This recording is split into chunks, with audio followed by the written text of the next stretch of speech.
just to demonstrate the frozen doors on the Seat Alhambra. As you can see, the car's unlocked. Doors are unlocked.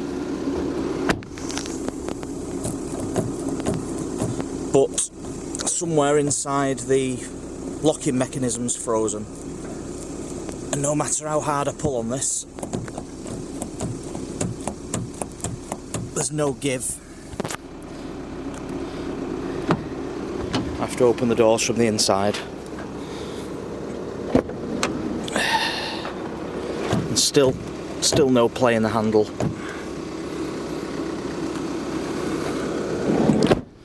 I'll just go around to the other side.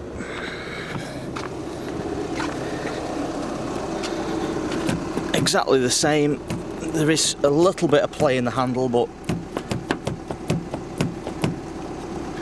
something inside is frozen solid. Again, open from the inside, no problem.